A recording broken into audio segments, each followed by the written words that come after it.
مولا علی علیہ السلام کی بہن کو محمد صلی اللہ علیہ وآلہ وسلم کا دیا ہوا وظیفہ۔ سیدہ ام ہانی محمد صلی اللہ علیہ وآلہ وسلم کو کہتی ہیں، یا رسول اللہ، میں بوڑھی ہو گئی ہوں، لمبے لمبے وظیفے مجھ سے نہیں ہوتے، کوئی ایک وظیفہ مجھے بتائیے جو میں کروں وہ میرے لیے کفایت کرے۔ محمد صلی اللہ علیہ وآلہ وسلم نے فرمایا، 100 بار روزانہ سبحان اللہ پڑھ لیا کرو، تمہیں 100 غلام آزاد کرنے کا ثواب ملے گا۔ 100 بار الحمدللہ پڑھ لیا کرو، تمہیں 100 گھوڑے اللہ کی راہ میں جہاد پر بھیجنے کا ثواب ملے گا۔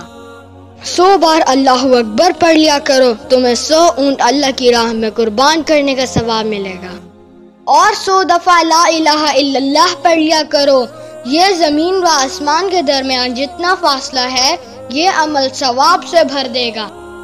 ریفرنس بک سنن نسائی، حدیث نمبر 10680۔